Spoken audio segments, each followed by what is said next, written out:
his his cord. Yeah. No. Not We're good. good. I think we're good. We're golden.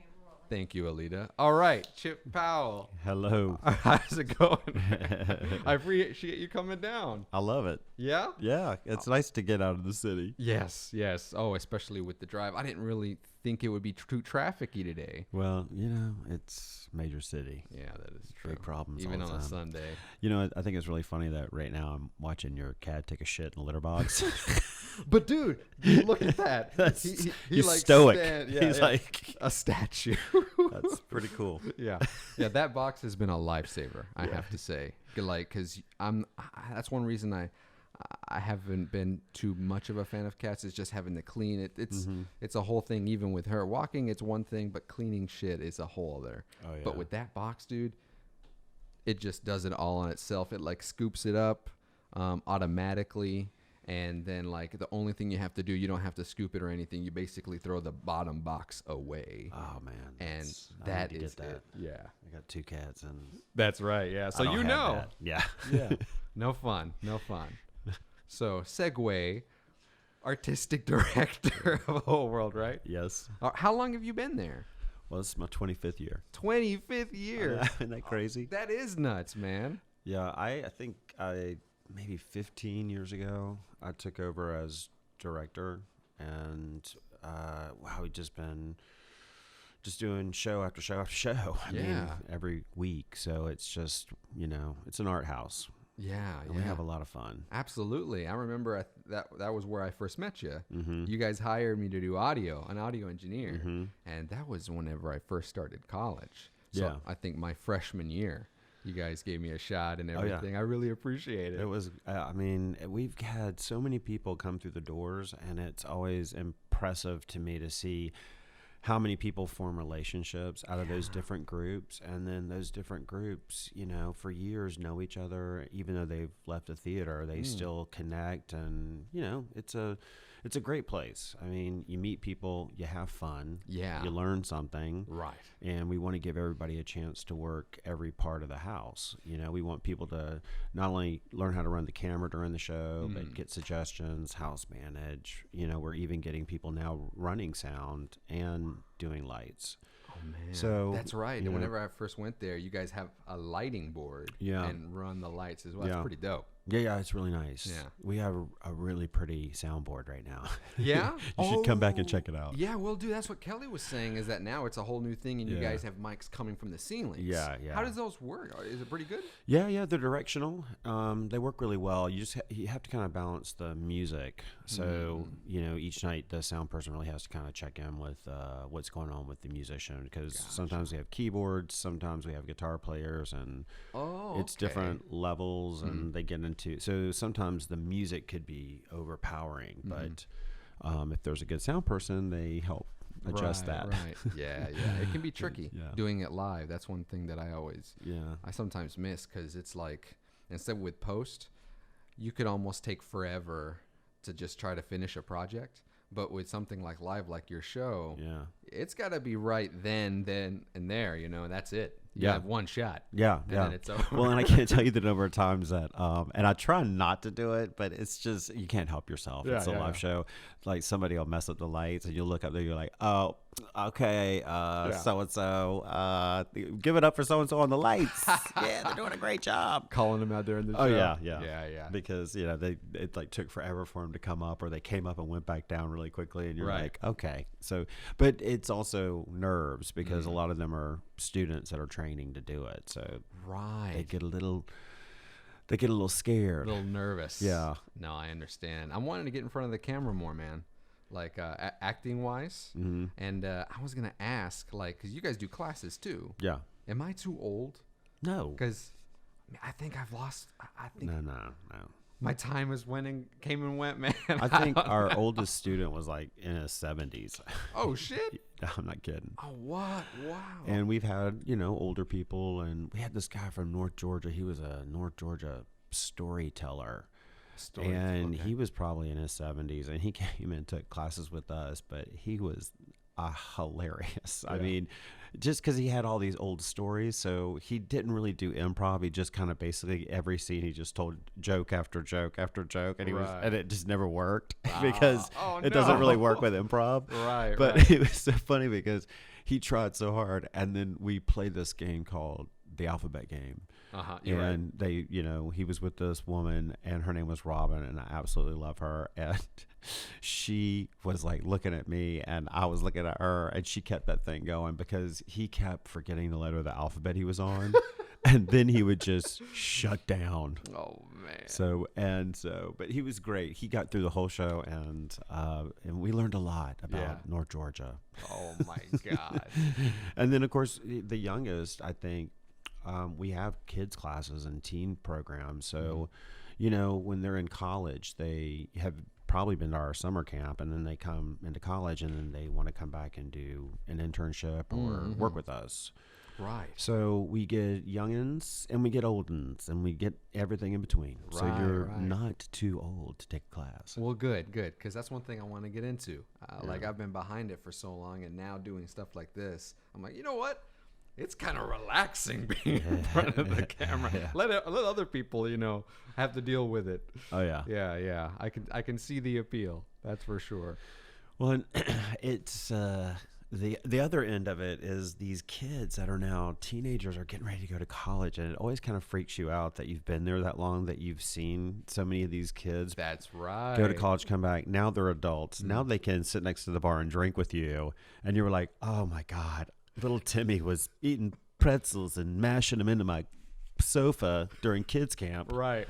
And now he's here having a beer with me, and he works in the booth, and he's a performer. He's doing it all. Everything. That's wild, man. Also, because you've been there so long, you must have seen so many people come and go. Yeah. The cast changing. Oh yeah. I think we're generational, kind of. It's hard to put a label on it because you start in the 90s, and then there's one group, and then they go and progress and do movies and television and film and all this other stuff, and then your next generation comes in, and you're like, okay, this is a group of working professionals that we've trained to do improv, but where are the actors now? So then you go through a transition of going and reaching out to the community and bringing actors back in and doing programs for them. And so it's just a constant machine of trying to work everyone through the program, and it's a lot. Yeah, I bet. It gets to be overwhelming sometimes. Right. Definitely a full-time job. Yeah. Wow. So, I mean, are you in the artistic director? What exactly does that mean? Are you are you the one teaching? Are you one setting the schedules, the classes themselves? Or well, because I know you do the show. Oh yeah. It's a little bit of everything. I see. Okay. There's Emily Riley Russell, right? Best friend, managing director. And, we've got David Owen as an associate director, but we're in the process of trying to hire some more people, but we're basically doing it all. So when I say artistic, it's projection of shows. Like we did a whole list of shows that we were going to do for the 25th anniversary. Yeah. So we started last October. Each month has a different theme. This month is Nerd Fest. Nerd Fest. Yes. I love it. There you go. This Wednesday is Science of the Cannabis improv show. And then the following Wednesday is the Science Improv Show. And this is an annual event they do. And so, that's our whole theme for the month. It's just we nerd it out. So there you go. We're having Nerd Fest on a Friday at the end of the month, and it's a fundraiser. So, nonprofit. So we got to raise some funds here and there. Yeah. So you just kind of scope out a whole year. You kind of plan things. You know that they might change. You can intersect, or you can mix them up, because we don't really announce all of them to the public so that we have the playroom, but at least we have the plan together. So we know what we're going to shoot for promo, what we want for promo, get promo lined up, and then it goes out. I need a social media manager. Well, that's one thing. That was going to be my next question is like with the change of technology, everything is going online. I was so surprised because like you guys don't, are you planning on like doing streaming or stuff like that of the shows? Or? Yeah. We definitely are getting focused in that area where we have a social media person that volunteers out of our apprentice group for each show. So their job is just to kind of shoot photos, take videos during the live show. And of course we're recording it, but you also want that personal perspective of the show. So we do those now. And, you know, it's also editing. Well, yeah. Well, absolutely. That's a big thing, well, too. Not everybody's a really good photographer, even though they might think they are. Right. So you get a lot, like somebody will send you a file of 184 photos, and they're all blurry. Oh, no. And you're like, oh, okay, well, we can't use that. Yeah. We'll try. And then you don't use them. Right. It's tough, man. It's tough. Like, I've always been just dabbling in a little bit of everything. And even with this show, like, she's live editing it now. So as we're recording, bam, bam, bam, bam, she's doing it all.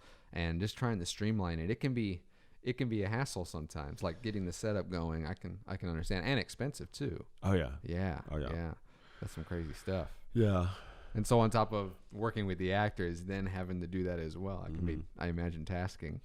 Well, and it's the best part is working with the actors. Yeah, you know, yeah. All the other stuff is, you know, planning and you know, brainstorming, logistics, and ideas, and you want everybody to have a voice, or at least you know, give them the opportunity. But you also, as director, have to kind of edit down the ideas to what is good or what you think might be good. And it doesn't always go with what everybody agrees with, but we get shit done. Right. So you go in, you plan it out, and then you know, we've got guys right now working on the Nerdfest show. Like they're writing stuff and they have ideas, and we're tossing ideas around, and it's good to hear that. You know, I called Josh the other day. I was like, "Give me these. Like, give me the nerds. Give them to me. Like, what are they?" And he's like, going Marvel, DC. You know, those are the big ones. Gamers, and man. So he just went on, and I was like writing things down, and I was like, "Oh, okay, I got 3 images in mind. We'll go back to the office, and bam, that'll be next week's promo." I see. So you shoot your promos at the studio? Or it's really, you know, we've done stuff there, but we also really are just kind of playing with images and stuff that are visual for our new website. Yeah. That we just launched. And okay. So it's brand spanking new. Go check it out. Will do, man. www.wholeworldtheater.com. Plug that shit. That's so awesome. What's all on the website? Actors, alumni, shows. The homepage looks really good. It just has a scrolling of the shows that week. You just click the one you want. The current shows up in the corner, so you can't miss it. Right. And then class programming, like everything that we do right now. I just finished a musical improv class. We're about to offer a character study workshop. That'll be 8 weeks on top of our regular, you know, 101 through 401 improv programs that are ongoing. But the class program has blown up. Is that right? Yeah, because we only have 3 spaces, and those 3 spaces are filled, you know, Sunday, Monday, Tuesday. Oh man. We have kids programs all day on Saturday. So right before the shows. Yeah. And so it's just full. So we've even had other people contacting us wanting to come in and do a workshop with us. Yeah. And I'm entertaining some of them because they're interesting and I think our people could use them. Yeah. But there's no space. Right. That's like, you know, it's good problems. Talking to somebody the other day, I was like, what do you think about coming in at 11 a.m.? On a Sunday? And she was like, I worked in LA. You know, we're like, okay, well, you know, is it something we can do? I don't know. We'll try. It's but it's just the best problem we've ever had is that just everything's full. Yeah. And that's where I was trying to go with it. And so it's like, then we get there and then you're like, oh my God, now we're overwhelmed. Yeah. Like, who's going to be here on Monday? Yeah. It's like 5 people. Oh God, we're down to 2. Oh man. Wow. And then it's like, there's only 1 person left that can teach right now. And you're like, oh no, does that mean I'm going to teach another one?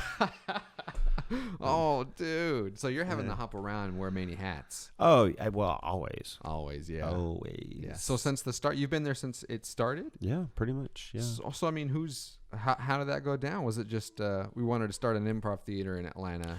Well, David Webster was our director. Okay. Like, he's the one that got everybody together, and it was about the time that I had just finished touring around the U.S. with a group out of Minnesota. Mm-hmm.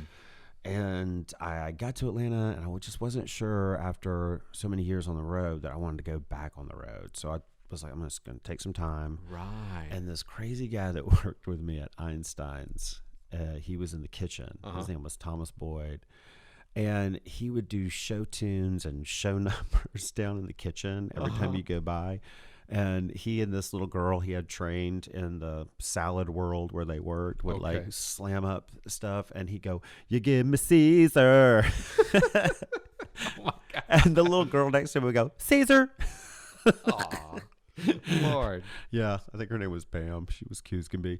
Yeah. And so he was so lively, and he would reenact all these like old movies and things. And so he was like, there's this group called Whole World, and you need to go and join them. They're starting a theater. And so I went, and I took classes with David and another guy who now goes by the name Earl Monroe. Earl Monroe. Oh, okay. But so we were, in this, we were actually sharing the space that was the old Actors Express that then became Dad's Garage at the time. So we were sharing the space. Yeah. And then I went to 14th Street Playhouse to do an internship. And they moved to a place called Louis Pool Hall, which was an old, like, Piggly Wiggly or Winn-Dixie or something on Peachtree. Okay. Like, right in the heart of Midtown. Yeah. And it then became Club Kaya, I think. But it was funny because we were in the space. Louis Pool Hall is what it was called. Mm-hmm. And I met another good friend of mine, Crystal. She was the bartender in the front. And we're still really great friends to this day. But she was so funny. She would bring people back. She's like, y'all go back there and see that show. And she would just keep sending people from the pool hall back. And we were doing it was Crimes of the Heart and Pimps, Queens, and Dope Fiends. Okay, nice. And David Webster was trying to cook chicken in the little kitchen they had there. He was trying to do dinner theater, and I was like, "You're gonna kill somebody with that chicken, man," because I don't think that chicken's cooked. Oh no! And I think he was a vegetarian at the time, but he was trying to do dinner theater. But so Tia Landau, who owns I think she's got like the Earl. She's got a couple places. Mm-hmm. But at the time, she told me, she said, "You're going to be really mad at me because I bought your theater and I'm going to have to kick you guys out." Oh, my God. And so that went and became Club Kaya, I believe it was called. But and then we found our home at 1216 Spring Street. Well, it was 1214, which is what we really got. And then we broke into 1216 to have extra changing room because we were doing 2 plays. We were doing 13 men dressed as women in a show called Bitches. Nice. And then we were doing like 13 women. It was like women behind bars. So it was like, you either got all the guys or got all the girls. Right. And so we needed the extra space. So you broke in? Well, because nobody was using it. Might as well. It was abandoned. And I think the landlord found out and was like, "Oh, do you guys want that?" And we were like, "Okay." So we started to expand at that time. And wow. So then we just kind of kept growing in the same building. Yeah. And that's what the 2 rooms are, or the spaces. Yeah. Wow. Okay. And that's when it became Whole World Improv Theater, you'd say? Well, I think it was Whole World when we started, because I believe even in the Elizabeth Street space, someone had painted like a globe or something on the wall. Okay. Oh, and that's where that logo came from? Yeah, it kind of started there. Yeah, it started there. Yeah. Okay, I've always wondered where it came from because it's pretty iconic. You know. Well, and I guess several years ago we took over Larry's space, which is the space next to us. And Larry was a old guy that was a photographer. Okay. So when you went in, it was all white, and he had this 1970s retro kitchen built in there somehow, and he had a shower and an office. Wow, a little bit of everything. And his bedroom was in the front. No way. He lived there? He lived there. Really? And so as he got older, I guess he, went to retire or move on. So they moved us. We got that space as well. And that's where we created offices, green room, extra class space. Yeah, yeah. But so we call it Larry's because Larry lived there. And we still get mail from time to time for Larry. Really? And so we created our logo into Laughing Larry. And that's his name. Now, full circle, man. Yeah, now you know why. Wow. And now it makes sense because when we filmed there, I was always curious, like, what was there before? Yeah. Because the space is pretty big in the back. Oh, yeah. And then it leads to those two offices. And I can see them one being a bedroom. Yeah, yeah. Well, the whole front section was his bedroom. Oh, is that like where the windows are? Like his headboard was against those windows facing the I was like, why would you put your headboard against traffic? But yeah.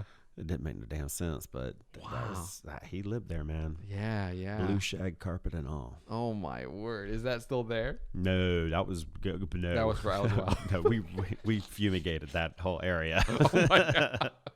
I kind of like it, man. It has this weird, because it was one of the first places I went to. I grew up in North Georgia, so out in the boonies in the sticks, and ended up coming down for college.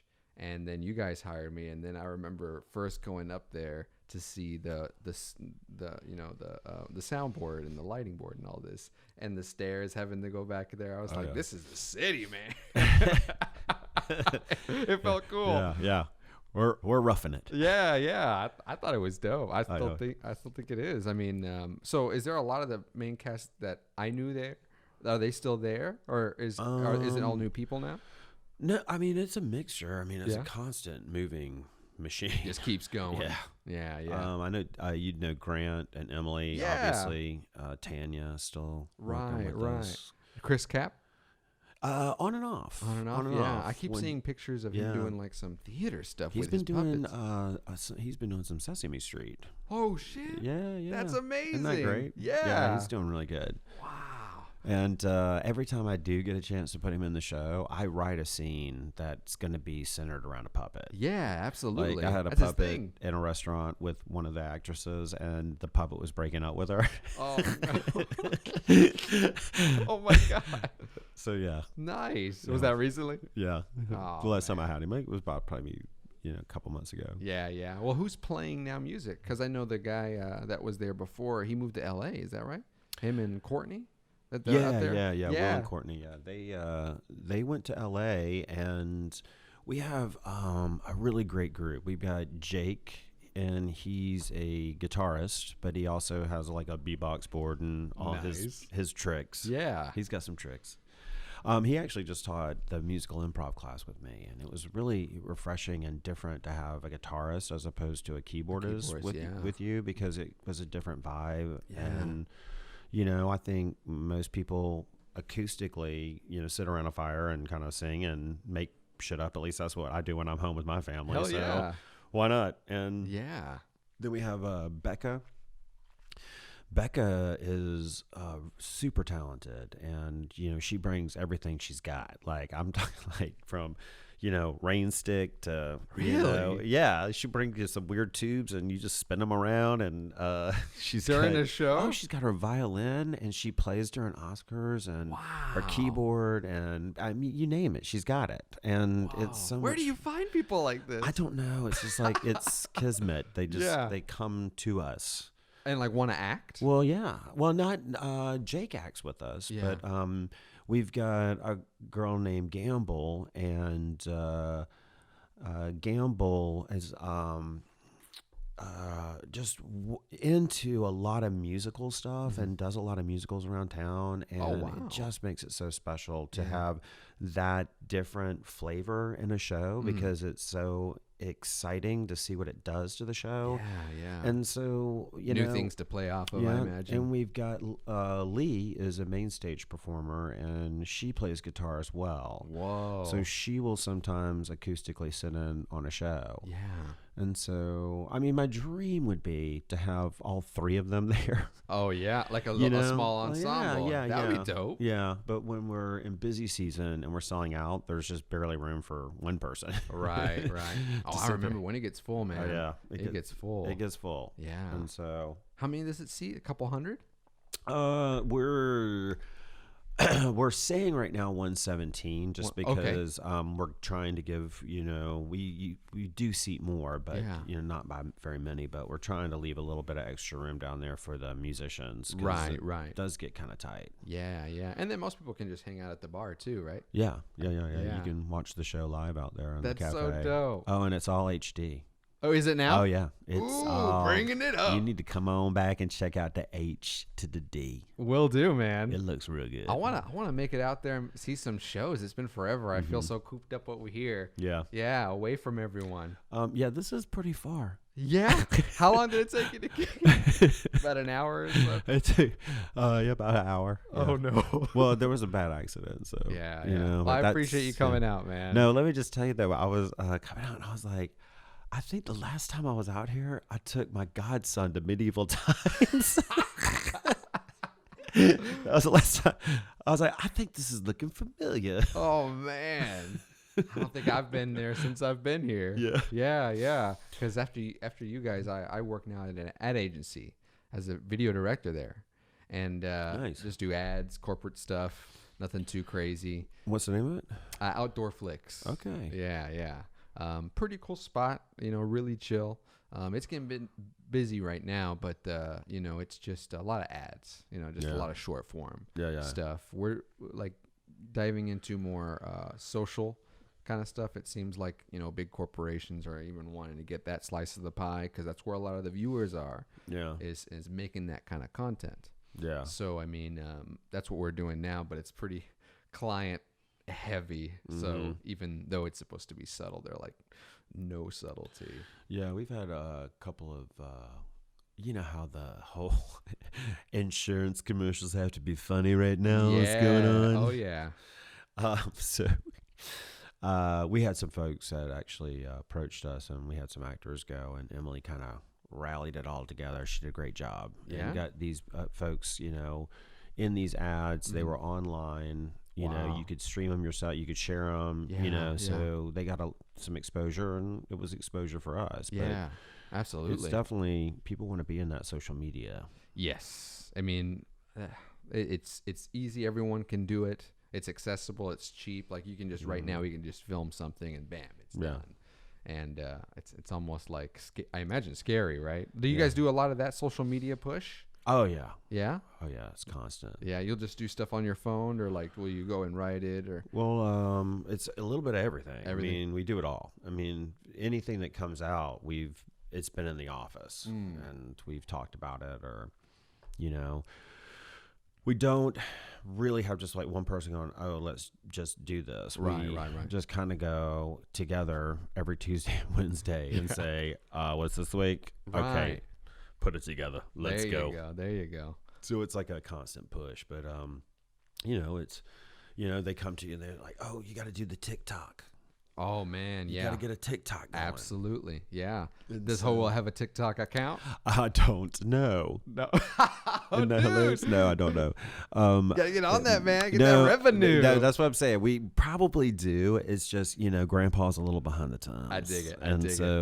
It's hard to keep up. There's always something new. I've got David trends. Owen in the office now with me, and he's awesome. And I'm like, David, what's this TikTok? Yeah. Tell me about this TikTok. Yeah. And so he's like telling me, he's like, okay. And I'm like, we got to make some videos. Yeah. So, absolutely. Garner that following, man. Like a lot of these guys are coming up, young people now. Oh yeah. And it can be older dudes too, or older women. It doesn't discriminate. If you can like post continuous content. I think that's the real big thing. Oh yeah. Yeah.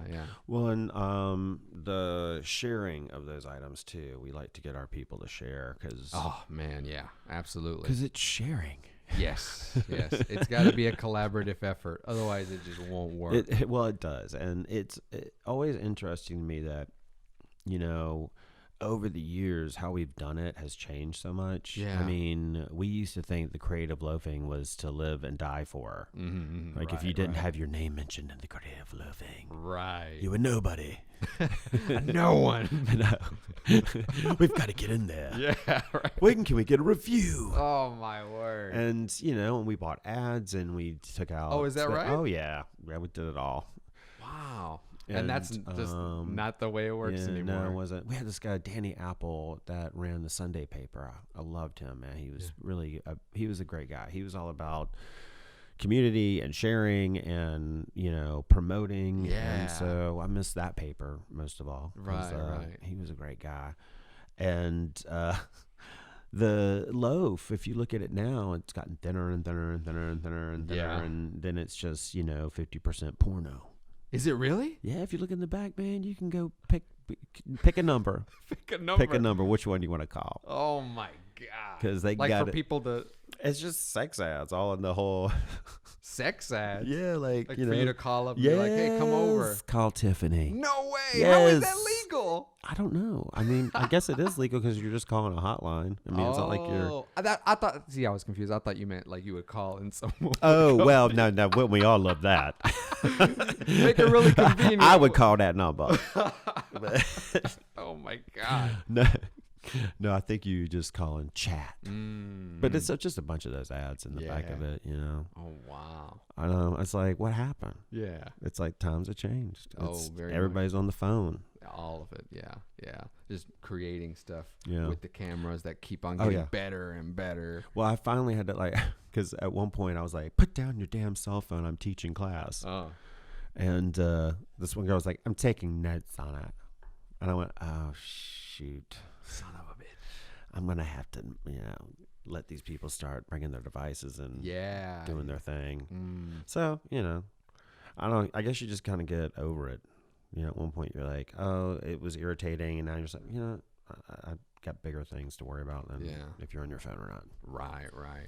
Pay attention or don't. I don't care, but listen. They're paying the money, right? That's right. Listen to the lesson. Yeah. Oh my goodness. So is it the same kinds of lessons you teach or like is it like, you see a class progress like you would in like a school and then like those lessons change? Do they graduate? I know there's graduations, isn't that right? Yeah. Well, we have, so we have a 101 program and that's to kind of get people, that just want to sample improv. That same group of people can then move on to 201. Okay. Some do, some don't. Some join other classes because it works better for their schedule. But there is a chance and an opportunity for a group to go from a 101 all the way through to a 401 together. Okay. And it is about ensemble and about, creating and teamwork and supporting each other. Yeah. So that does kind of help. But, they go to 201, they get a showcase, which is an hour-long show. They go to 301, they get another showcase, which is about an hour long. And then they go to 401, and then they graduate with a show, which is, 2 hours. Yeah. A show, you mean they like the whole thing, yeah. Yeah, really? The whole kit and caboodle. Whoa. They bring their friends and all this. Oh, yeah. Oh, that's so cool. Well, yeah, I mean, they want to see them graduate. Right. And so, when we started, there and again, ads in the creative loafing, we advertised 6-month programs, and we had 4 main performers, and that turned into about 5 or 6 after a while. And, each one of them got 25 students. Wow. And so it's a big class. Oh, it was huge. Yeah. Yeah, we've learned to pare it down a little bit. Yeah, what is it like now? 15 something? Yeah, something like that. Around there, a little more manageable. Yeah, it is more manageable. And there's going to be some give and take in there. So but for the most part, that whole entire experience for them, which I've been watching for 25 years now. Yeah.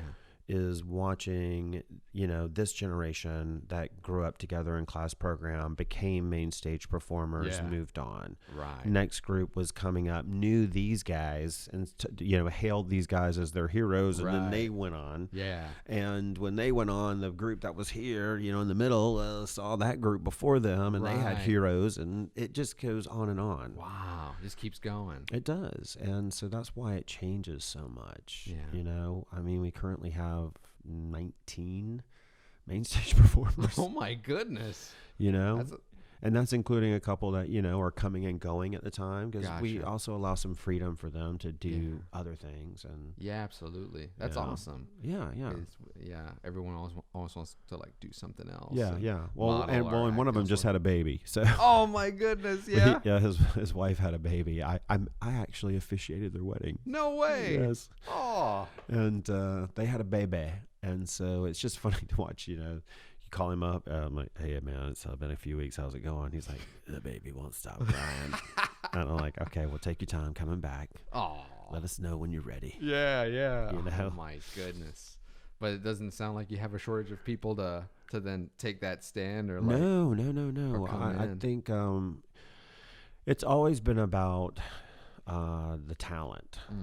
I mean, it's what built the company. Mm-hmm. And it's about, making sure that, it's a process, and we put people through a process so that when you actually get to main stage, we know that you've got the goods. Yeah, you got the skills, but practice. It's a little bit of everything. It's not, you're not causing drama. You're not coming in late. You're not, you're on time. You're doing your thing, and when you come, you bring it. Yeah. And so when you give people time to go through like a huge program like that, then become an apprentice with us for a while and work all the stations, because you need to know everything in a theater. I mean, you really do. Right. And that's always been my belief. So get people back there, train them, get them working on stuff, and that way their eyes are also on the show. Right. And they're watching the product. Yeah, unified.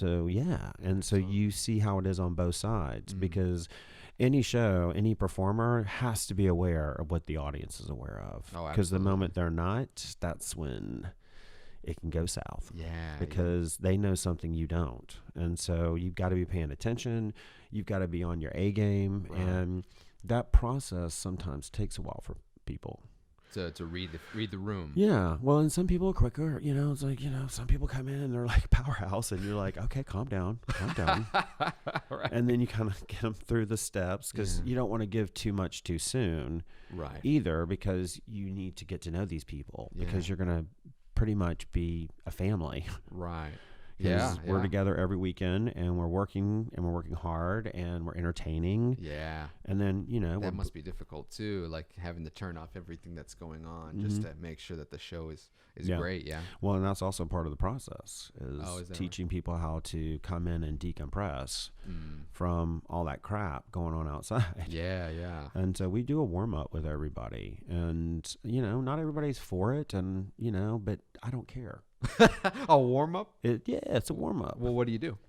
You just take a minute and you close your eyes, and we lay down. We usually turn the lights out, and it's just kind of like, be with yourself. Right. Forget what's going on out there. And you've probably, been told what you're going to probably be doing in the show. Right. And you got to think about, what character do I want to do? What do I want to do for this scene? What do I want to do for that scene? And got to think about the scene, think about the game. So I just kind of tell them, close your eyes and kind of imagine what the hell's about to happen, and get present. Right. And when they get present in the room, then they start interacting with each other. Then they start exercising, doing different improvised games. And then they run to the stage. They all sing together. Right. And then they go back. And then we're in some sort of harmony. I see. And that way, get them in the mindset. Well, yeah, I think it produces a better show. Yeah, absolutely. Than just, coming in, cracking a beer, and sitting around, and then it's like showtime. Yeah. Not being warm, not loose. Yeah. I can see that. That's like a musician or anything else. You would want to do something before getting up there, just cold. Oh, yeah. Yeah.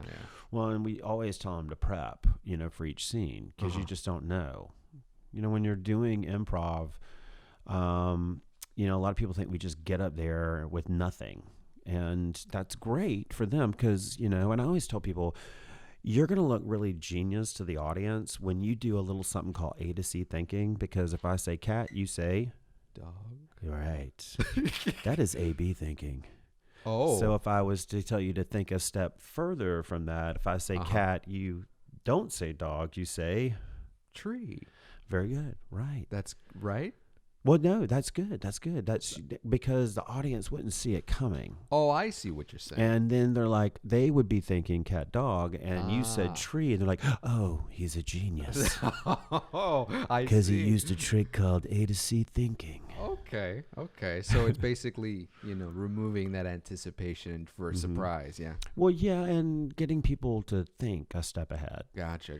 Because it's how easy is it for the audience to come up and do these scenes if they can follow along, or if they say, I would have said this. Yeah.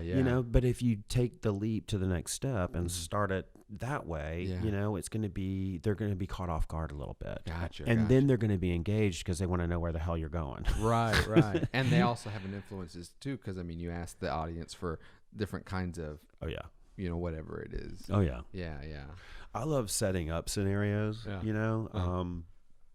think it's very easy to write, where are they and what's going on? Right. Who was mad at who? Those are pretty simple and easy ideas, and I do pop those in the show just to give it a break. Sure. But my favorite is to write like I did. I had this actor put on every bandage, every brace, every wheelchair, walker, crutches. I had him and he bandaged himself up. He came out in a hospital robe and underwear. Oh my goodness. And I just looked at the audience and I'm like, what the hell happened to him? And they were like, squirrel. Oh my God. And I brought two other actors. I'm like, why do they feel responsible? And they were squirrel trainers. Okay. And so my whole goal for the scene, I was like, all you have to do is, he's got all this stuff. You've got to, it's your fault. He's coming in from the hospital. You got to get him comfortable, upright. Okay. Which is a few steps up and some chairs. And I said, so you got to wheel him in and you got to get him up there. That's your whole goal. And then I played remote control with them. Oh, right. It just, oh my God. It's so much fun to, to have something in your mind and be able to go to a theater and make it play out and just have fun. Right. And so, you give them that, and, they don't know what the suggestion is going to be, obviously, and then they just go for it. And then they don't know what I'm going to do. I mean, I mess with them a lot.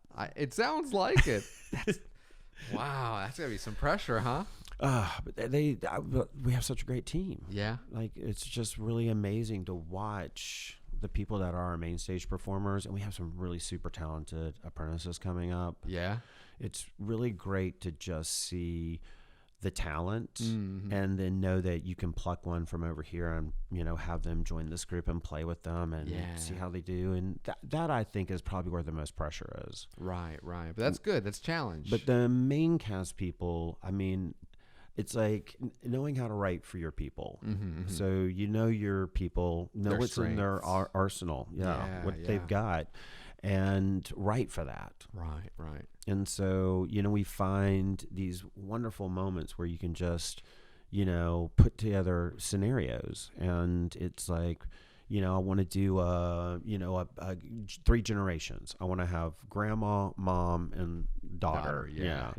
And I want to have them, why is grandma moving in with them, situation, and what's getting on grandma's nerves, just sure. So those are the 2 ask fors from the audience, but you have the actors already, in costume, right? And they just go for it, and so that's the other thing, character. That's my new workshop coming up after the making characters. So I just did musical improv, and I'm going to do a character study. Wow. So what's that going to entail? Well, it starts with what they have. And so you just have them kind of write out a list. What do you have? What dialects are you working on? What impersonations are you working on? What characters do you currently have that you are feeling solid about? And are there any you're trying to work on? Gotcha. So you kind of start there. And then from there, there's some workshops that I do that help create character, or take character that they currently have and kind of hone in on it a little bit more, get it a little bit more detailed. Okay. So it'll probably include some character study, which is my favorite. Yeah. It's where we just go out to a location and watch people. Really? Yeah. Like where? Like a park or something? Lenox Mall. The mall? Okay. Oh, yeah. There There's you go. some good people watching there. Oh, man. A So lot of people there. Just have them sit around in different areas, just Yeah. normal, and just have them observe people. Yeah, yeah. And look for inspiration. Right. To where pull from. Yeah. Mm-hmm. So that's kind of a fun one because you're out. You're on a field trip. Away. Yeah. We don't always go to Lenox, though, so don't. This is not a plug for Lenox Mall. They're not a sponsor. Okay. So, I mean, have you always been into improv? Or you said you were traveling a lot before. Well, so I was with the Armstrong Maskers at Armstrong State College. Okay. And I did 3 shows there, and I absolutely was just in love with theater. Okay. And someone said, there's this group in town, and they are traveling. Oh, okay. And so I auditioned in Savannah, Georgia, and got my first touring job with the Robin Hood Players. Look at that. Oh, yeah. So where'd you guys tour? All across the U.S.? Well, we started we drove a U-Haul from here to Washington, D.C., where we would pick up the company car, which turned out to be a Chevette. A Chevette. Do you know what a Chevette is? I don't. Oh, no. God. It's the tiniest, ugliest hatchback that has ever been created. Okay.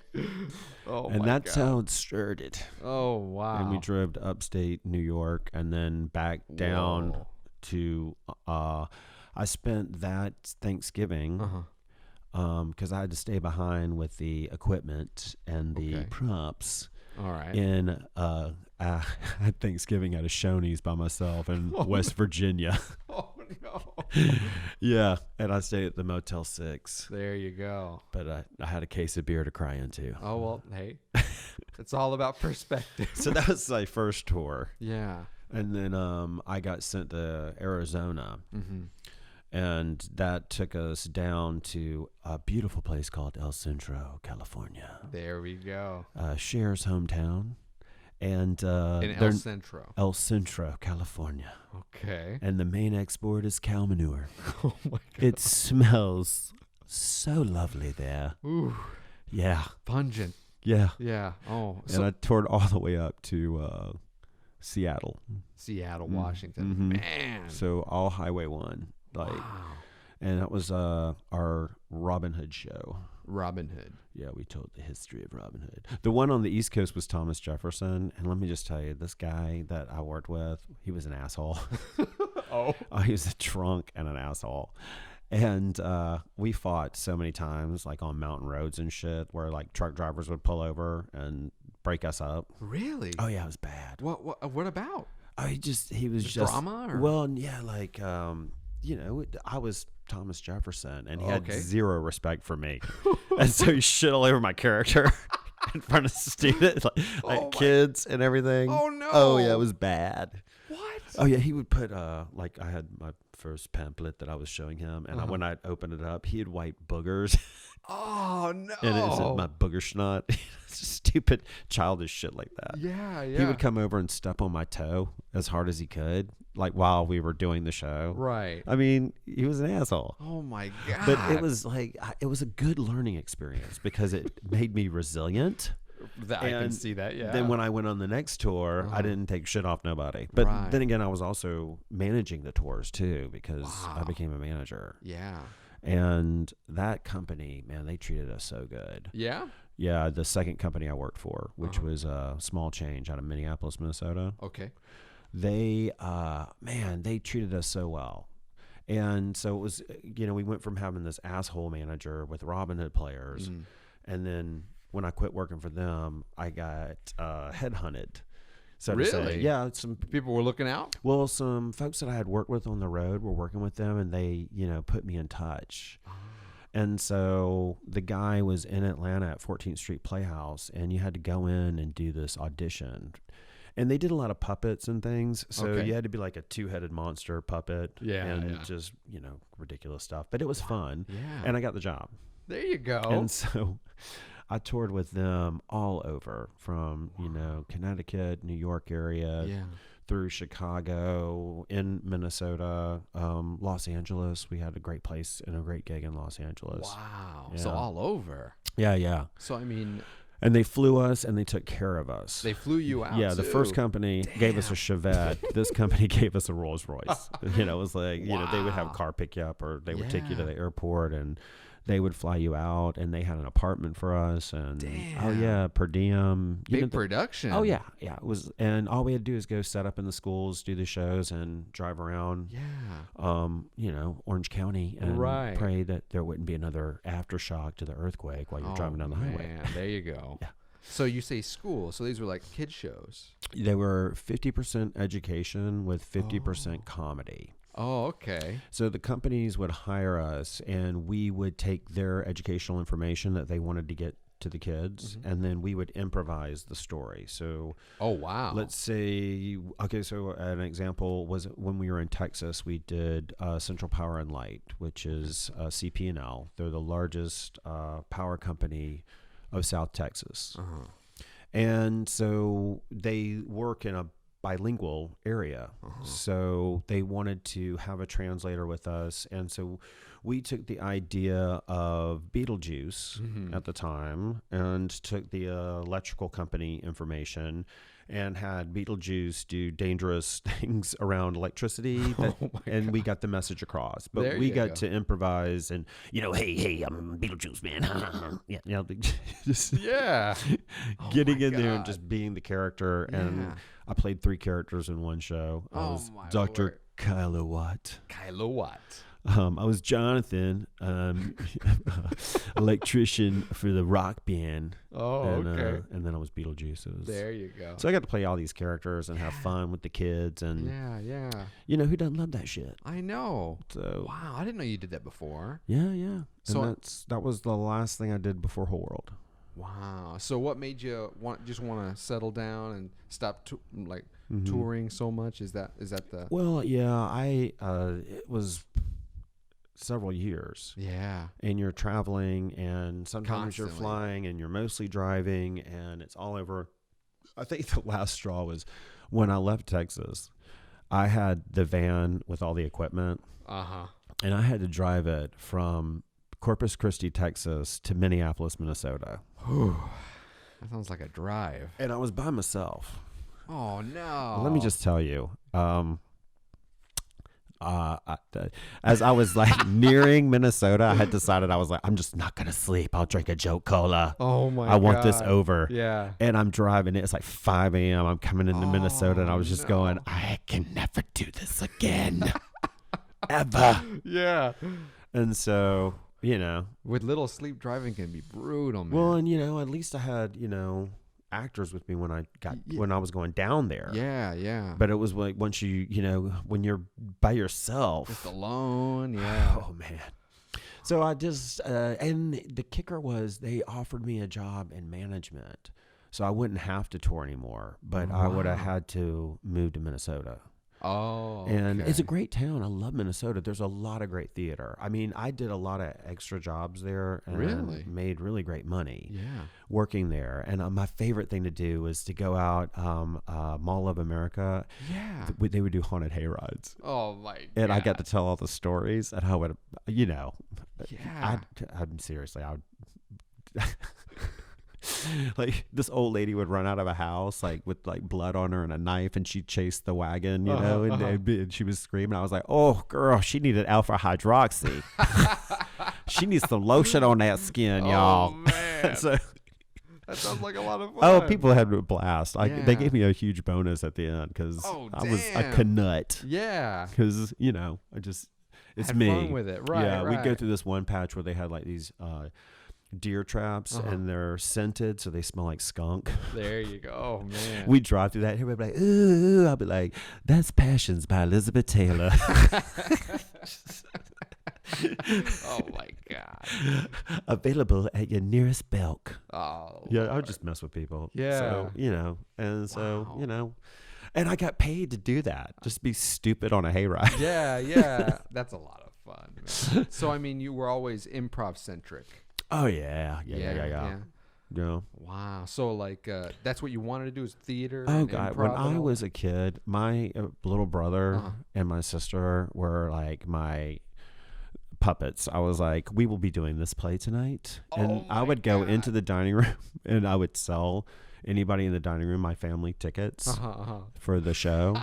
To make sure that they wanted to to come. They had sell to, out, and I right? had a ticket, and they had to bring me the ticket, and I'd tear it in half before they could come in the living room. Oh my God.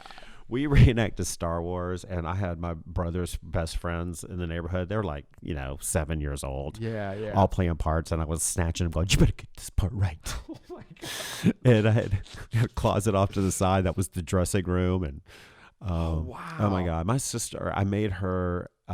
We did The Exorcist. Oh my Lord. My dad was just starting to date this woman, and why she didn't run, I have no idea. But we reenacted The Exorcist, and I had all this scar makeup and stuff and wig.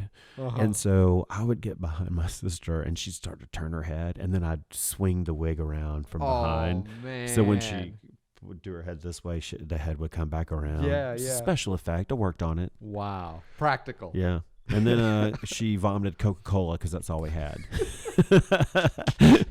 So we just had to have her vomit Coca-Cola. Oh my God. But yeah, we sold them tickets to the show that night, and they got to come and see us be idiots. That's so cute. So But, ever since you were little. Oh, yeah. Yeah. Did you watch something, or was it just something that you just really gravitated towards? I don't know if... it was just for me instinctual, to perform. I don't know why. Right. It just happened. Extroverted and bam. I do know that my favorite thing was my mom would set up a TV tray. Okay. And she would put one of them Swanson meals in the oven. The TV dinner. Oh, yeah. But you couldn't touch, you had to pull the foil, but keep the foil around the pie piece. Yeah. Anyway. She would let it would be like Salisbury steak, with peas and carrots and mashed potatoes and everything's in its own compartment. Right. Nothing can touch. Yes, and she would let us stay up and watch Cal Burnett. Oh, okay. And that I absolutely loved. I loved the Cal Burnett show. That was I think the first exposure I had to comedy. Yeah. And then my dad started watching the Flip Wilson show. Okay. And I had never seen a guy do drag before. Oh, okay. And so he does his Geraldine character. And I Yeah. absolutely love Geraldine. I have Lalisha. Lalisha, She is my that's character. Right. And she will right. not be taking no attitude from you today. Okay. So God. I think there's and I've had those things. It's like that's why I always say your arsenal, what's in your arsenal. Yeah. And that's why the character class is so good, because it's like it helps build your arsenal. Yeah. What's your inspiration? What's around you? What are you going to do? Right. What do you gravitate towards? Yeah. Yeah. I can see you have a real passion for that. Oh, yeah. I love that. Oh, man. Well, do you think it's hard to teach people those kind of skills if they don't already have something like that in their personality? Like, do you ever get like introverts that just kind of want to? Oh, yeah.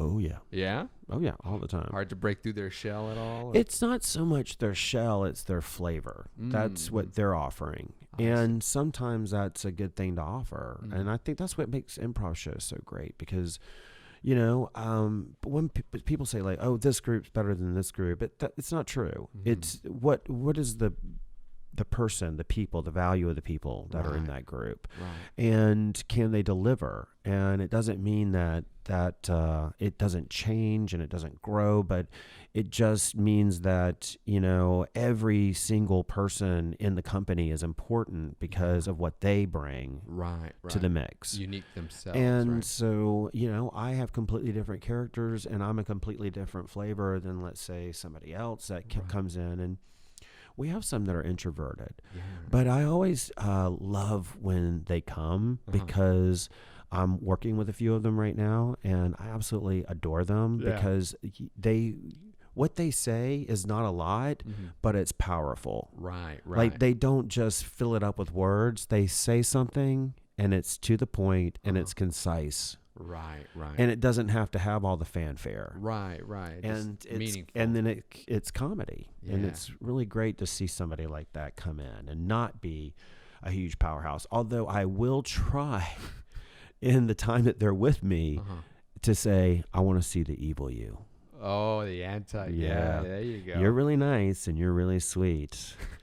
But I want to see. Let's see the opposite. I want to just see you do the opposite one time. Yeah. Just one time. I was like, just, dabble with it. Yeah. See what happens. Right. And you get people from all walks of life, yeah? Oh, yeah. Yeah. And are they wanting to become improv actors in general? Or what do you see the most of?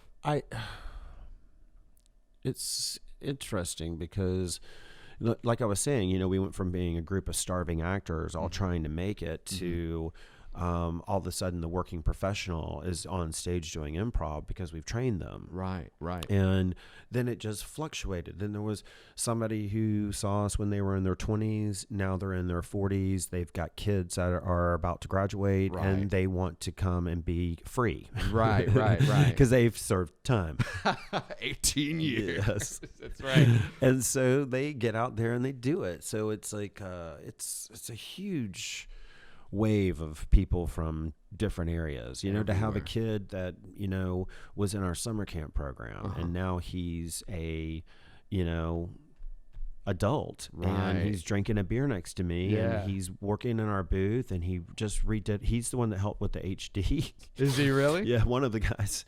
And he helps with our computer and then, and he's on stage. Wow. And so multi-talented, man. Well, and you saw him, probably sticking a pretzel stick up his nose at summer camp. Yeah. And now he's working in your booth. Wow. And he's able to legally drink a beer. There you go. So, Oh, my word. So I know that you guys did a lot of shows when I was there where you would take a cast and go places. Is that still going on? Oh, yeah. Yeah? Yeah. Like what kind of, is it for like events or something like that? Because I know that, where was it? The Atlantic Station you did that.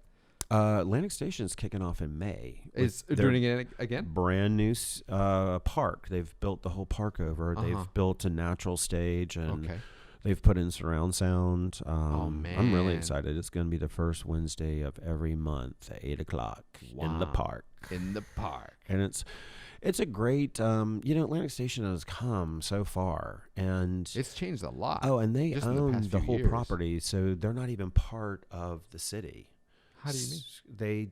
They have their own part of the city. Yeah, okay. So we don't have to go through the city to get permits to do anything. I see. It's their property, so they can just do whatever they want. They can do what they want.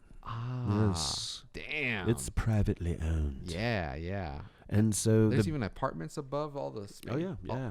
I've noticed that last time I was there is that right next to the theater, you'd see people living. Yeah. We do an after party at Pig and Pearl, and that's Cindy Shira. We love her. Yeah, she's so sweet. And they just barbecue and oysters. Come on, get out of town. You can't beat that. You can't. Cold beer. Ooh, oh damn! After a show, no less. Yep. Yeah.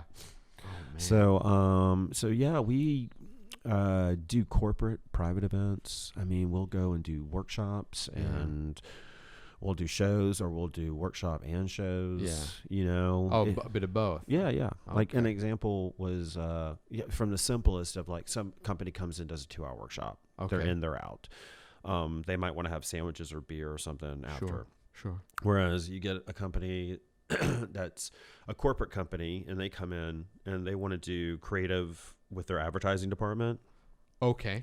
So they bring in breakfast and coffee, then they have workshops, then they have lunch, then they have workshops, then they have a snack break, get a beer, come in, and then we do an hour-long show. Wow. So that's like a whole day thing. Yeah. I mean, it can go from simple to, 0 to 60. Depending on.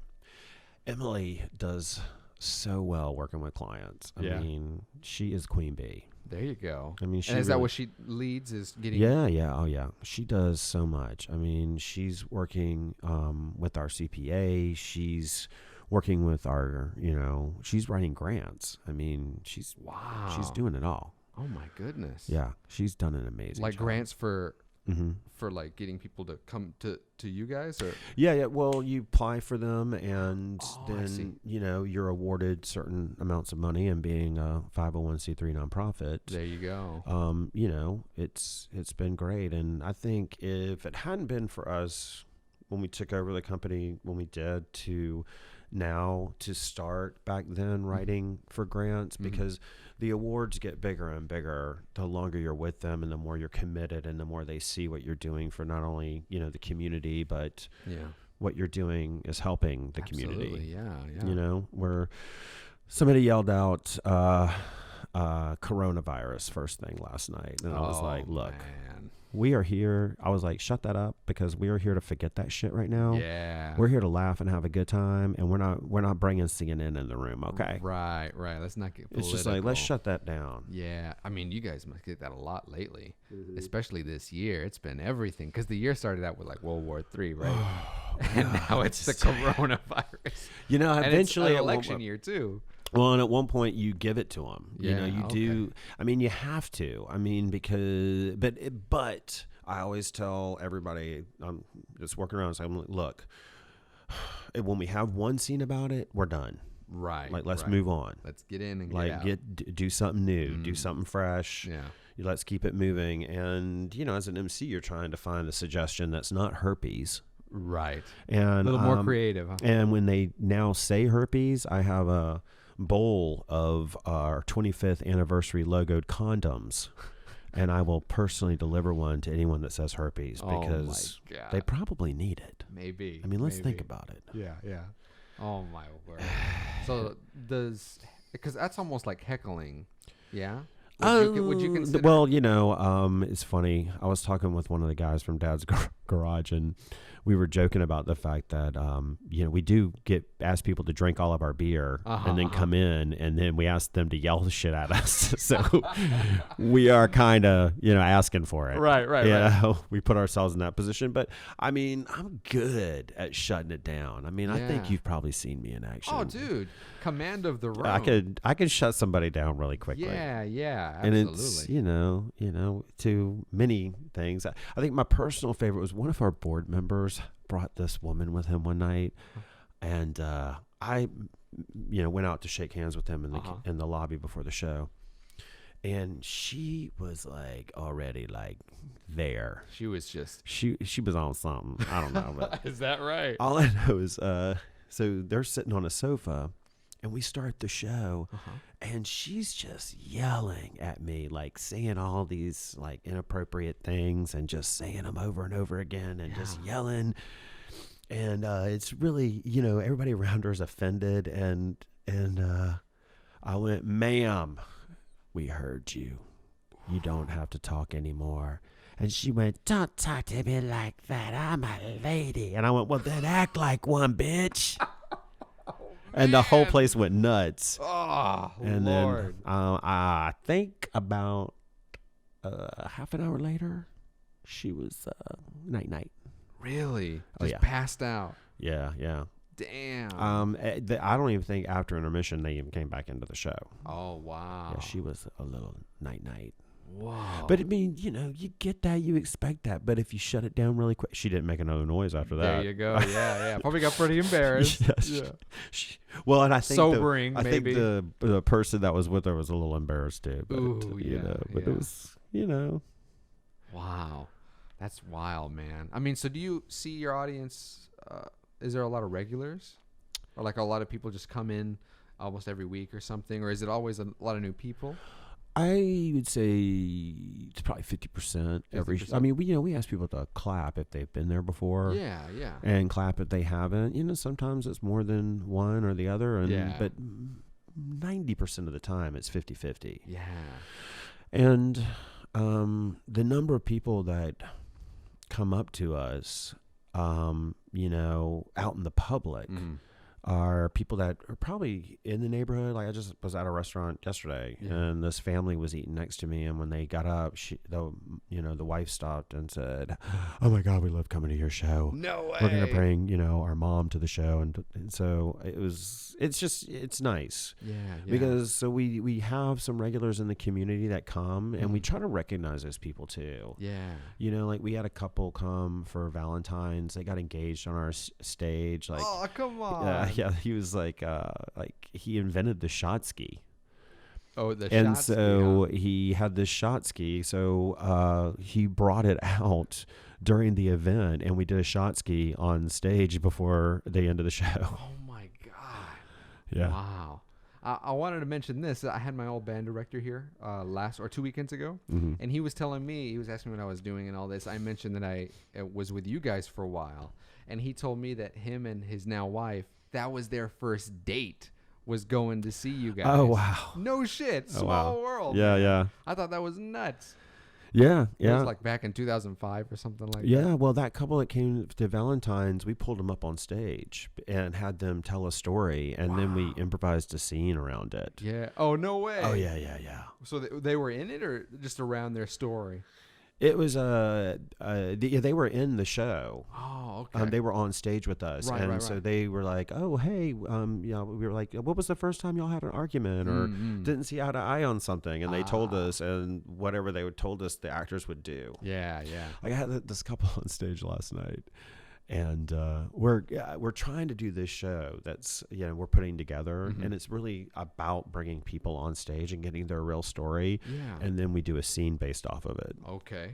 So this couple came up last night, and they told a story about how the guy had eaten bad Chinese food, and they were walking their dogs, and he shit his pants. Oh no. Yes. And so the actors reenacted that scene.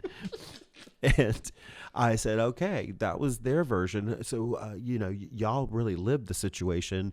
Give us more direction, right? And she was like, well, she had to walk like this. And so they gave us direction and they redid it. And it's so funny because the one couple that got up during Valentine's said, oh, we never argue.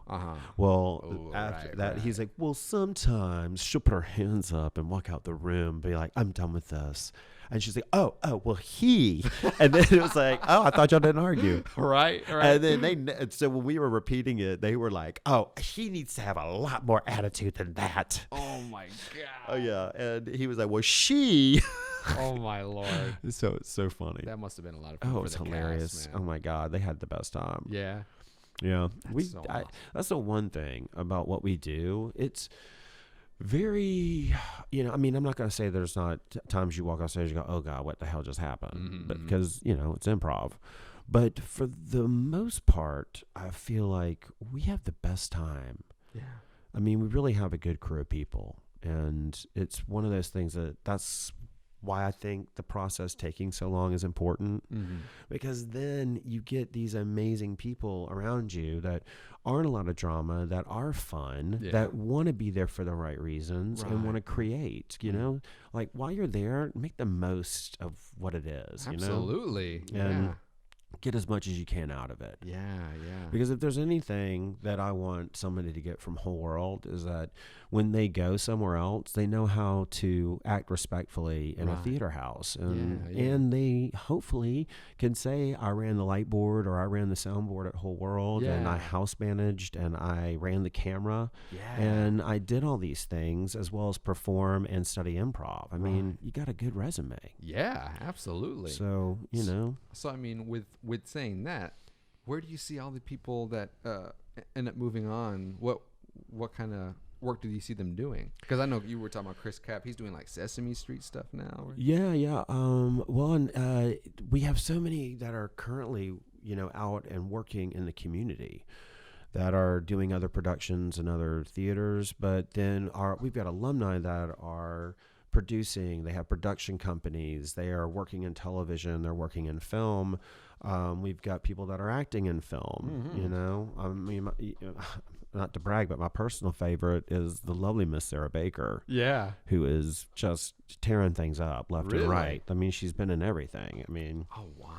You know, she's working with Michael Douglas right now. And what? Yeah, yeah. Whoa. And so I didn't know that. Yeah, yeah. And, you know, I love seeing her because, you know, it was great because we saw her in San Fran and then we went to New York and she happened to be in New York promoting her show on NBC. And then, boom, we were back in Atlanta and she was in Atlanta. And it was just like nice to, you know, and she's down to earth and I love her so much. Yeah. Like, she's comedy. Like, back in the day when she worked at Whole World, like, I could write anything, and she just would turn it out every single time. Really? Oh, yeah. Just had a knack for it. Oh, she did. She did. And it just is. So it's nice to see, you know, and, you know, other people went on because they didn't want to be performers. You know, they're a lawyer or, you know, just working in production or right. advertising. Yeah. Accounting. Wow. You know, we get people like that also that's their thing. And Well, what advice would you give someone like me who wants to get into it now that, like, I've been behind it. I want to get in front of it. I'm ready for I it. think that's important for you too. I mean, you need to know what goes on in front of the camera as well as behind the camera. Absolutely. And that's why I always tell them, you know, when I'm working with everybody, because they don't know, you know, they think they're just volunteering their time to be there when I'm really making them volunteer because I want their eyes on the show. Right. Because that's the product. That's the production. Yeah. And to see how they work and know how they work and watch performers and how they think and what they're doing. And it's also based off what they're learning at the time. So if somebody like you was going to come into the program, I would say start basic, like go to the 101 and just take a 101. Okay. And get to know the people that are in the class. And then, you know, from there decide, hey, do I want to continue the journey with these people and do 201? I mean, you know, I think studying improv, I always tell students there's going to be homework. That's awesome. And I don't believe that they think when they sign up for a workshop that there's going to be homework. Right. Well, what kind of homework? How do you mean? Well, I like to start with the basics, like, you know, read Truth and Comedy or read the UCB manual, or you know, there's a lot of books out there that you could read, and there's a lot of good ones that, you know, say, I think everybody's kind of saying the same thing, you know, obviously yes and they're saying it in different ways. But, you know, reading it and or listening to other instructors, you know, one way is finally going to hit with you. So find what works for you. Like different approaches, you mean? Yeah. So I would always assign reading to them. And then as we move along the program, I'll say, you know, what kind of dialects do you think you could do? See, that's my trick, man. The dialects part would be tough. I don't think I have a good voice for dialects, but I mean, maybe over time I can try to develop one. But I always get embarrassed too, because like if you don't do it right, you're like, shit. It's very obvious. Well, let me just say that everybody, okay, so, you know, think back to the last party you were at, having fun. What the hell, you know, you probably did a Christopher Walken. You know, you're like, wow. Oh, no. Wow.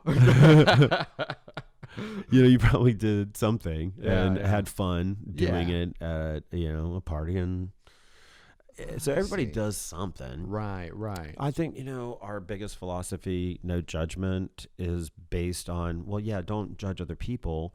You should be worried about yourself. Right. And then don't judge yourself and say, I can't do dialects. I'm not going to be able to do them. Right. Because you don't know until you start trying. That's right. Yeah. I mean, I'd love to, but it just seems like one of those things. Well, and it doesn't mean that you're ever going to get perfect at it, and doesn't mean you're ever going to get some of them. Sure, I mean, God, I can't tell you how many times my Jamaican turns into Scottish halfway through. Yeah. You know, it's like, oh God. Yeah. And that's a funny moment as well. Yeah. You know? Yeah. You know, own it. Oh, you're gonna have if it's to, happening, just own it. And the more you accept it, because if the audience sees it and you comment on it, that's comedy. Right. Yeah. Oh man, that's gotta be so crazy. I mean, have there been shows where you like things have been off and it's almost like the cringe, like, because for me that's a big thing. I imagine that'd be tough to get past. Yeah, it's just not so much failure, but just so much like not doing it so well like you could have, and it's just like you feel it, you know, the audience feels it, and that's gotta be tough, right? I think everybody everywhere has gone through that at one point or the other. I always tell people it's better to shake it off, and move on to the next thing and make the next thing better because you can. Some people can't. They just can't let go. Can't get past it. They can't pass it sometimes. Like, it messes with people. But, I always, especially backstage, that's why I like our community of performers. Because, we usually can tell if somebody's going through something, and we'll, sometimes you got to hug it out. Yeah. Or sometimes you just got to let them, feel their thing and, just hope for the best. Yeah. But, it can get heady, which is why I think there and again, the training process taking as much time as it needs to get a performer to that point that you're putting them in the main cast because they've learned a lot of lessons about performance, and they can usually work around those. So if you start to get in it, you want to pull it out. And it's just when you're trying to pull out the good part of the scene, you can get heady. Yeah. So in your own way almost. Yeah, and I think that a lot of our performers, a majority of them have gotten past that. Okay. And so now we're working with people that are, coming up in the program, and you're trying to help them learn and understand that the more they do this, the better off they're going to be when it comes to performance. Right. So how long do you think that process takes typically? Like is it a long time, or does it really just depend? Yeah. I mean, it depends on the person. We've got some people that come in and can really get it right away. Yeah. And they excel at what we do. And there and again, you still want the process to kind of, you don't want it, too much too soon. Sure. Because you don't want to burn them out. Right.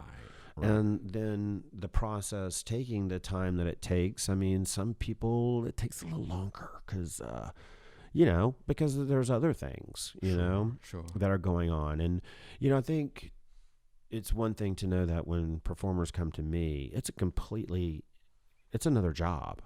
Yeah. It's not just coming in and having fun. I mean, there's a lot that goes into what we do. Sure. And so it's also mental and emotional. Because that's what acting is. Yeah. And so, when you're putting people in these positions and they've got a 9-to-5 off to the side and they've got these other things going on, and some of them have kids and families and responsibilities, and you're dealing with all of that. And so it's a process, and people are coming in different mindsets. Right.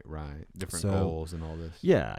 But I think we've kept it so consistent over 25 years from, what we started. And, it was a collaboration of everything. Yeah. Like, I remember Anna Vicino and Jenny Andrews brought yoga to us. Oh, what? And we started doing these little mini yoga things before shows. And Emily is actually in class now, getting certified as a yoga instructor. No way. Yeah. And she's been teaching the program, some fun warm-ups that are more meditative. Yeah. Oh, super important. Oh, yeah. Man. But it helps get everybody on a good wavelength. Oh, absolutely. So they're coming in from all this hectic, crazy, and, rush hour traffic, major city. Tense. Yeah, and all this shit for the day, and walking in, and we're like, lights out. There you go, yeah. Let's decompress. Dude, I got to tell you, I love doing yoga. Just anything like that, because there's something about the stretching. Oh, yeah. And then like, for me, it's like stamina and the breathing. Like, by the time you end up laying down, it's almost like you're out. Oh, yeah. Maybe not even asleep, but just like everything is just kind of clear. Yeah. So I imagine that helps the process. Yeah. Oh, yeah. Yeah. Oh, yeah. It really does. It kind of helps. And like I said, when they're on the floor before the show. Yeah. I'm like, think of characters, think of ideas, just, connect with that, be present in the room. Right. And forget about the water bill. Right. If you can't pay it, you can't pay it. Yeah. So stop worrying about that. Yeah. Get focused, damn it. Right. Or you take that into your first scene and get it out. I can't pay this water. Yes. Get it out. Oh, man. Use what's close to you. Get it out and then move on. Yeah, that's what they say about writing too. Is you write what you know. Yeah. And that's always the best way to approach stories, I think. Yeah. Oh, yeah. Yeah. Well, and it's funny. I was just telling my musical class, it is even through song, no matter what you're doing, it's all telling a good story. Right. And that's what the audience will lean in for. When you're not telling good stories, their faces light up because they've pulled the phone out to see what Stacy's doing after the show. That's right. They're getting bored. So you don't want to see a bunch of lighted faces out there. Right. Keep them dark. You want to keep them leaning in. That's right. Lean into the story. There you go. You don't know where I'm going. Oh, man. That's got to be a fun one, too, doing the musical improv. Oh, yeah. Yeah, that always blew me away because, whenever someone's on, man, it goes. Oh, yeah. It goes. That's going to be tricky, though. It's almost like rapping or like freestyling. Yeah. Kind of just has to come up. You have to come up with it so quickly. Yeah. Yeah. We do it a lot. And I think that, I think there's a formula to it. Sure. And that's what I teach. It's like, if you don't know, I always say, learn the rules and then learn how to break them. Right. So learn how to do, what's the formula that works. And then once you get that down, then start playing around with it. Got you. But until you're there, just use the formula, get a good chorus going, tell a good story. Yeah.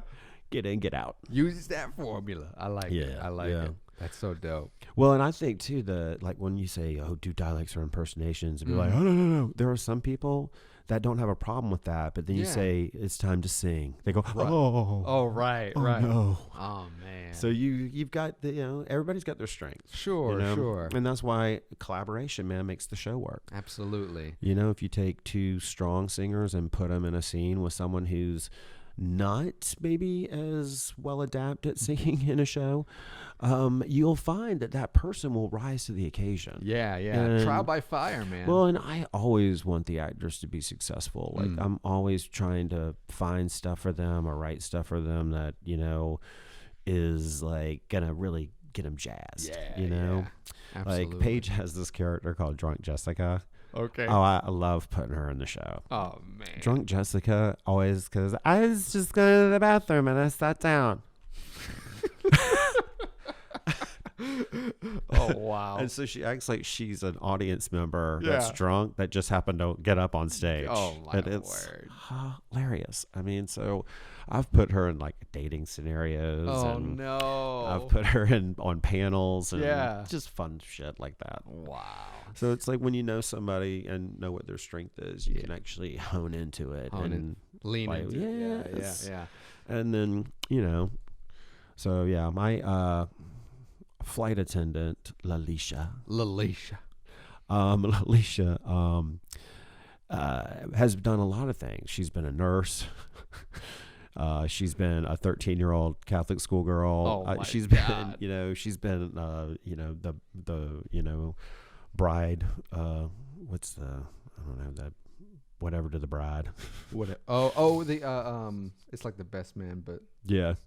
Maid of honor. Maid of honor. There it is. There it is. That was gonna kill me if I didn't remember it, man. But so it's also I always say people, create a character and then learn how to morph it into other things, so that it can still kind of shine through, but with a different flavor. Right. I'm into it, man. I want to get in it. I want to get uncomfortable. Oh yeah. Yeah. Like just even the thought of being on a stage, I'm like, holy shit. It gets me nervous. Yeah. That must be common though, right?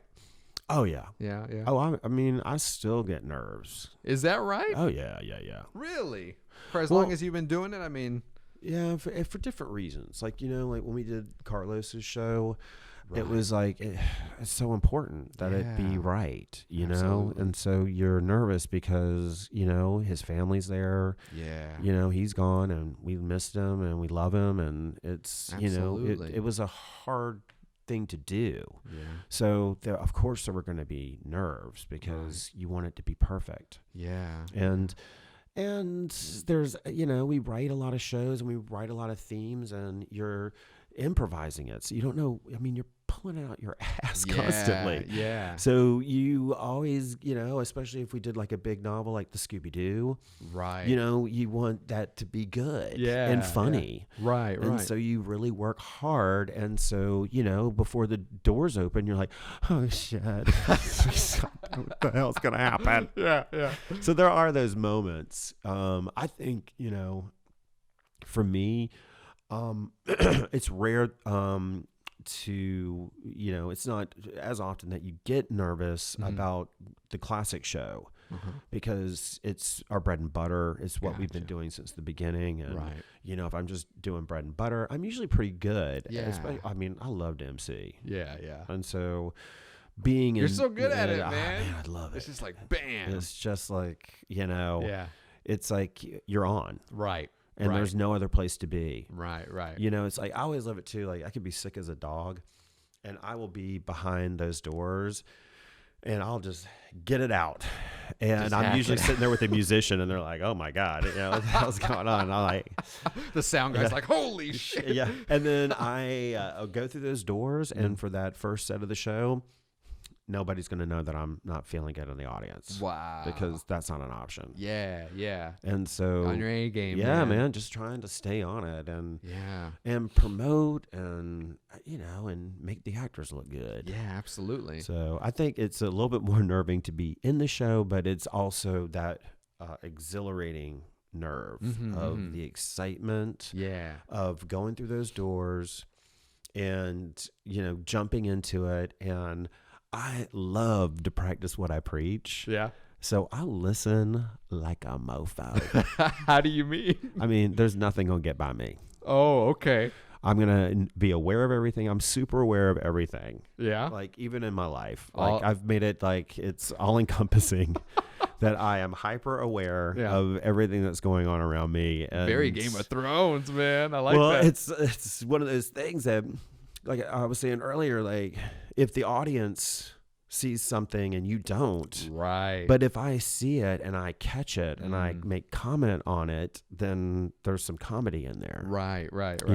And also perspective, sure, just depending on what's going on in the scene, because we do a lot of, being pretty much black box. We do a lot of creating in the air. Right then and there. Yeah. So if somebody, walks through your coffee pot, you're like, oh, you just walked through the coffee pot. Is that hot? Did you burn yourself? Yeah. Like you just, because the audience sees you doing this and putting these things down and they're aware of those. If you're not, but then if you go over and use the coffee pot, they like that shit too. Hell yeah. Yeah. Because you respecting what somebody else built. And now you believe it. It feels more grounded. Yeah. I dig it. So, I mean, where do you see this going for Whole World? How do you see the future of Whole World growing? Like more space, a different space, or like is it going to be leaning towards online?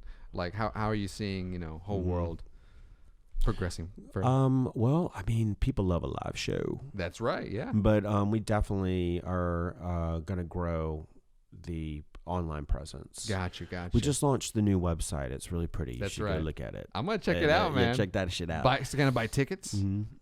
Yeah, from the website. Yeah. There you go. The current YouTube channel is up, but we need to put some more new content in it. Absolutely, make some more Renegades, man. I know, man. We need to do another round. That was a lot of fun. Oh my God, wasn't that amazing? It was awesome. Wasn't Carlos brilliant, dude? I remember whenever you reached out to me for that footage.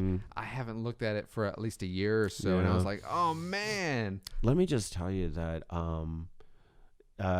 just in some shows not too long ago, I ran a couple of them just because I miss him so damn much. Yeah, I wanted to hear him and see him. Yeah, absolutely. Because I think at first it was kind of painful, and I could feel a lot of people were uncomfortable, maybe or sad. Yeah. But I think now enough time has passed that people want to see him again. And they're ready for it. Right. He's so funny. Absolutely. And he was so brilliant. And I remember every moment of all those shoots. So I even know like the outtakes that people don't see and the things that happen that nobody saw. Yeah. His interview. Yeah. And all oh, this. yeah. A lot of Love good that stuff. interview. Yeah.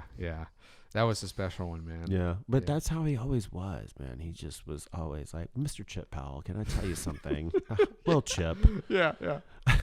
And he would do that on stage. He would call me out. And that's why I loved like the old Gypsy Woman. Right. Which, they just had me play a Gypsy Woman in a show. I think it was homage to Carlos, but I for to did it like this, okay? but that whole the whole old, so he would do like in 1919, and then he'd say, well, in 1948 I was 25. Wait, hold on, wait a minute. In 1919 you were, don't do the math, Chip. Don't do the math. Yeah. So he would call me out every time. Oh, man.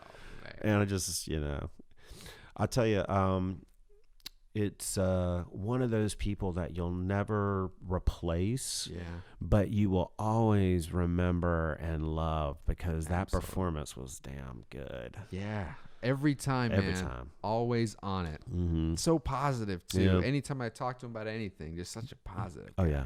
Yeah. I remember him telling me the story about Who Wants to Be a Millionaire. Oh, yeah. I didn't believe him. And I'm like, dude, it's on YouTube. You can see that shit. Yes. Oh, Lord. It's hilarious. Yeah. And then him telling me about how into the time travel movies. Mm-hmm. That was like his thing. Oh, yeah. He knew all about that.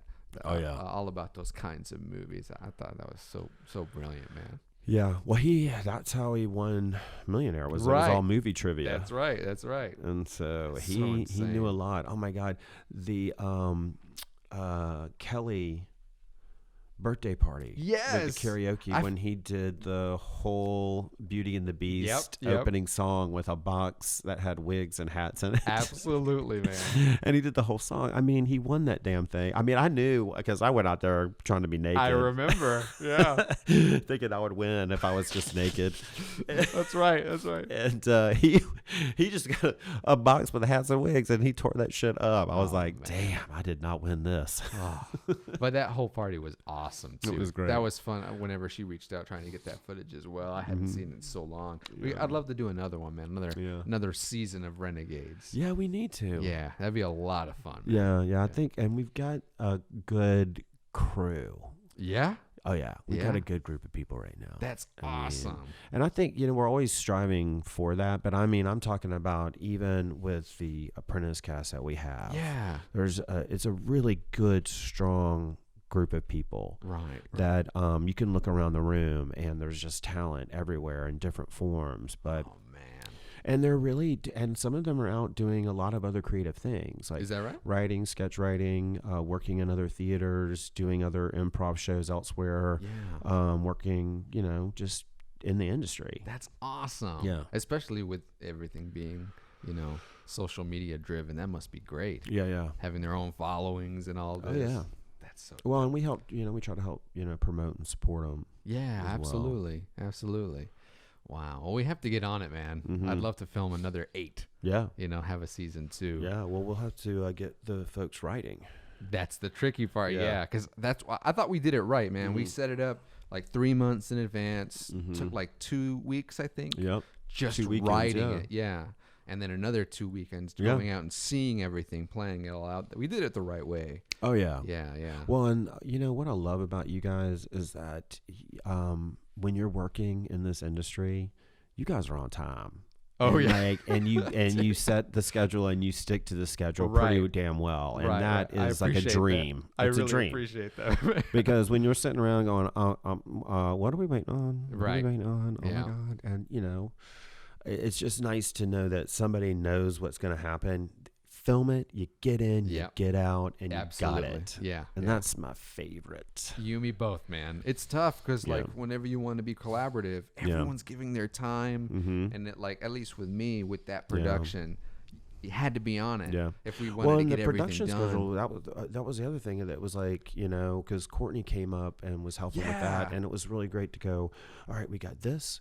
We've got the writing, and then now the writing's solidified. Now we got the product. Absolutely. Now we've got the dates for the shoot. Yeah. This is what we're shooting on these days. Yeah.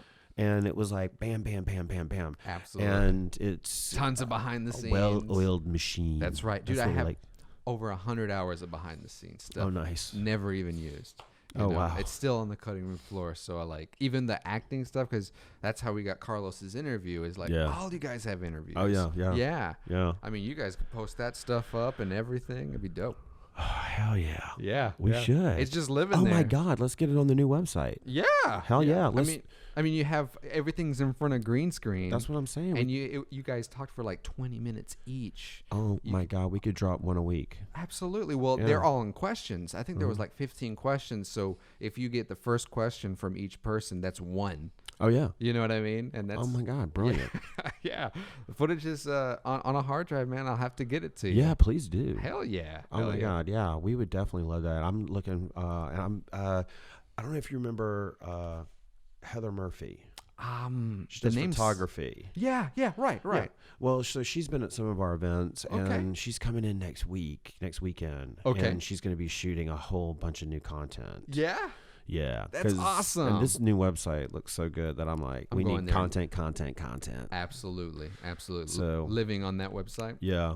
Whole World Theater E with R-E because we're fancy. .kim.